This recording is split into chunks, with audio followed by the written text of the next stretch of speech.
Hey, soy Victoria y bienvenidos a un nuevo video para mi canal. Antes de que lo digan, ya sé, la locación es diferente. By the way, soy una persona muy nómada. Yo me cambio de casa a cada rato. A veces lo hago a propósito, a veces no. Entonces soy una persona muy nómada, ¿ok? Y ya, es lo único que necesitan saber. Además de que iba a grabar exactamente en el mismo fucking mueble, pero la iluminación en este cuarto, o bueno, en mi cuarto nuevo, es una puta mierda. Entonces hice lo que pude con lo que tenía, ¿ok? Así que finjan que no están viendo mi ropa ni todo eso. Y comencemos con el video de hoy. Antes que todo, antes que nada, no olviden seguirme en mi Insta. Y ahora sí, comencemos con el video de hoy.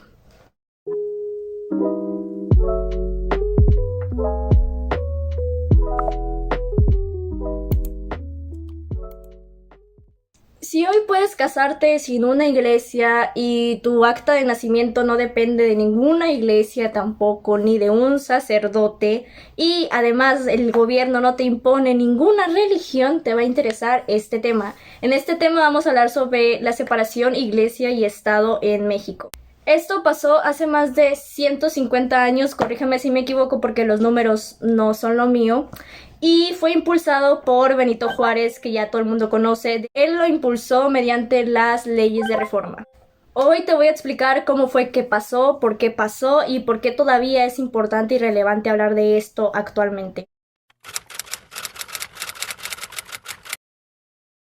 Antes de las leyes de reforma, la iglesia no era solo una religión, era muchísimo más que eso. Era, podría decir, de las infraestructuras, la estructura más importante del país. Y sobre todo en la época colonial, la iglesia tenía demasiadas riquezas, demasiados beneficios, demasiados privilegios.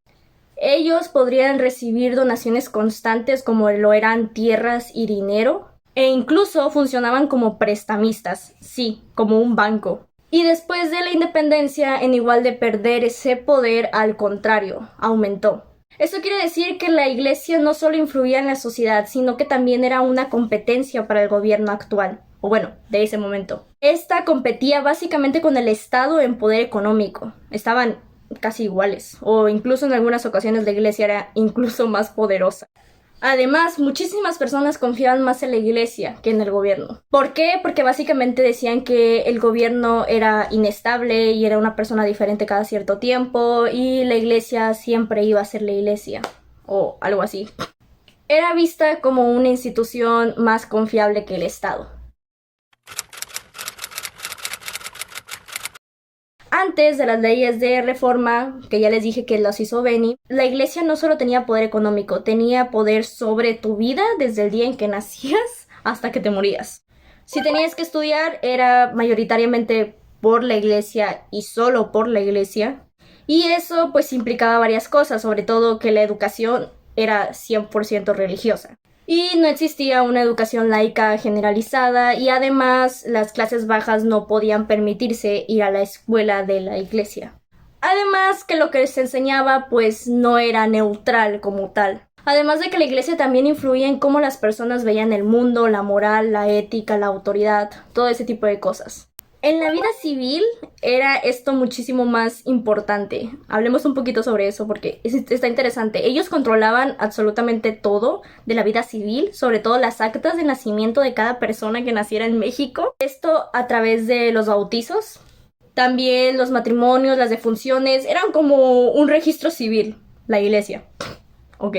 Esto significa que tu existencia legal dependía 100% de la institución religiosa. Si no estabas registrado por una iglesia en tu acta de nacimiento o en tu bautizo, básicamente legalmente no existías.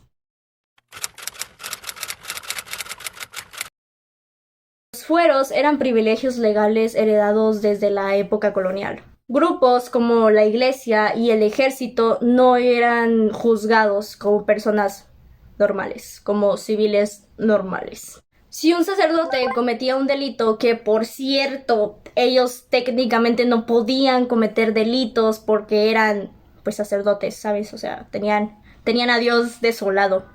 Literal, tenían a Dios de su lado. Ese es el chiste. Pero si lo hacían, obviamente no iban a un tribunal civil. Y exactamente lo mismo pasaba con los militares.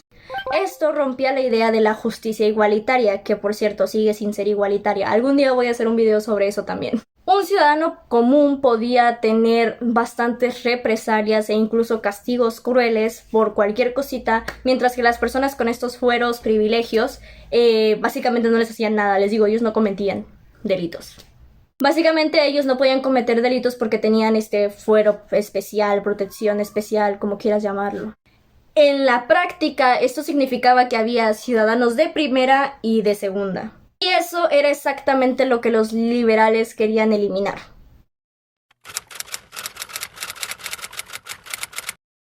Aquí es donde todo se vuelve un poquito más complejo. No era tan simple como la iglesia tenía poder y ya. Tenía un trasfondo más importante que eso. La religión no era como lo es hoy, solo una creencia. Era tradición, costumbres, cultura, comunidad. La iglesia estaba presente contigo en todos los momentos de tu vida y también cumplía funciones sociales. Ayudaba a los pobres, daba servicio a la comunidad. Funcionaba sobre todo como una referencia moral de lo que estaba bien y lo que estaba mal. Y en muchos lugares donde el Estado no llegaba, la iglesia sí. Y eso también era importante porque en muchos lugares el Estado no estaba presente y probablemente en la esquina había una iglesia. Entonces, ahí dominaba la iglesia 100%. Saluden a Chuchi, por cierto. Estas reformas liberales proponían el peor escenario posible para las personas religiosas, que era quitarle el poder que tenía la iglesia. Para muchas personas esto significaba perder la estabilidad en México. Perder tradiciones, entrar a algo desconocido, hacer algo que no entendían, salir de la zona de confort, cosa que a los mexicanos de antes y a los mexicanos de ahora nos caga. O sea, somos las personas más conformistas del mundo. Y es por eso que hubo tanta resistencia del pueblo mexicano. Y aquí es donde entran las ideas del Benito y de los liberales. Para ellos el problema no era la religión, ni la iglesia, ni las creencias. El problema era que solo una institución concentrara demasiado poder o tanto poder. ¡Ay, Chuchi! Justo como ahora quiere hacer Morena, exactamente igualito. Esto traía consigo problemas económicos porque la iglesia, como les dije, tenía muchísimo dinero, terrenos, tenía de todo. Ellos tenían para tirar para arriba. Y de hecho, actualmente conozco muchas iglesias que también tienen mucho dinero. El Vaticano. Esto limitaba la circulación de dinero y el poder económico que se podía dar a todos como sociedad. También generaba problemas políticos porque no había una separación clara entre el Estado y el gobierno, porque no había una separación clara entre lo que decía la iglesia y lo que decía el gobierno. O sea, el registro civil versus el registro civil de la iglesia. O sea, no había una separación, no había un límite de lo que la iglesia podía o no podía hacer. Y traía también problemas legales por el tema de los fueros y que los militares y la gente de iglesia no podían ser juzgados como ciudadanos normales cuando pues son ciudadanos normales, no más que con trabajos diferentes a los demás. Y ya, esa era la única puta diferencia. Pero sobre todo, el problema más importante era el problema ideológico de los mexicanos. Los liberales querían un estado más moderno, mientras los demás, los conservadores, querían algo más tradicional, con costumbres como la iglesia. Los liberales querían que la ley fuera la autoridad máxima y que el gobierno tuviera todo el poder. Básicamente querían que el gobierno fuera la única autoridad y fuera independiente y existiera la igualdad jurídica. Por eso la separación no era una opción para ellos.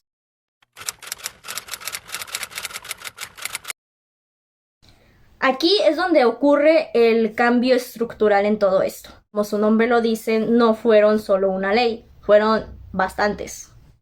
Y todas fueron diseñadas para quitarle el poder a la iglesia.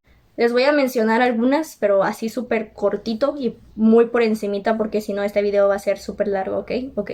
Primero, la nacionalización de los bienes, que era básicamente que el Estado se iba a apropiar de las propiedades de la iglesia, esto con el fin de quitarles tanto poder económico. La 2 era la eliminación de estos fueros o privilegios, o sea que todas las personas iban a ser juzgadas en igualdad por la ley, esto con el fin de tener igualdad jurídica a todos. El tercero era el registro civil. Básicamente el Estado iba a comenzar a registrar estos nacimientos, matrimonios, defunciones de todas las personas. Esto con el fin de quitarle el control legal que tenía la iglesia. Cuarto, el matrimonio civil. Y sí, antes de que me lo pregunten, me teñí el cabello y me quedaron las manos rosáceas, rojizas, no sé qué color sea este. Esto básicamente hacía que el matrimonio dejara de depender de lo religioso. Y básicamente el objetivo y el fin en general era separar la iglesia del Estado. Y una que les molestó mucho y no estoy segura de qué número sea, creo que voy en el quinto, fue la libertad de culto. Las personas podían elegir su propia religión. No puede ser. Y el objetivo era básicamente evitar la imposición religiosa. ¿Y cómo reaccionó el país ante esto? Pues muy mal, pero muy mal, demasiado mal. Esta de hecho no fue una transición tranquila, esto de hecho provocó la Guerra de Reforma. El país se dividió entre liberales y conservadores. Muchos sectores no entendían qué estaba pasando, así que odiaban a Benito porque sentían que estaba atacando a su religión y ellos no aceptaban este cambio. Las decisiones de Benito siguen presentes actualmente. Vivimos, gracias a Dios, en un estado laico donde todas las personas podemos decidir qué religión somos. La educación es pública y no se habla de religión, gracias a Dios. Lo chistoso de toda esta situación es que el debate aún sigue. Muchas personas siguen en desacuerdo con Benito a pesar de que eso fue hace miles de años. Ok, fue hace como 150 y algo, pero fue hace muchos años, ¿ok? Pero todavía sigue en debate esa chingadera, lo cual es sorprendente y habla mucho sobre los mexicanos. La tensión como tal no desapareció, solo evolucionó. Igual cuando el Estado nacionalizó los bienes, solo pasaron de un dueño malo religioso a un dueño malo rico, lo que nos demuestra algo súper importante. El poder no desaparece, solo cambia de manos.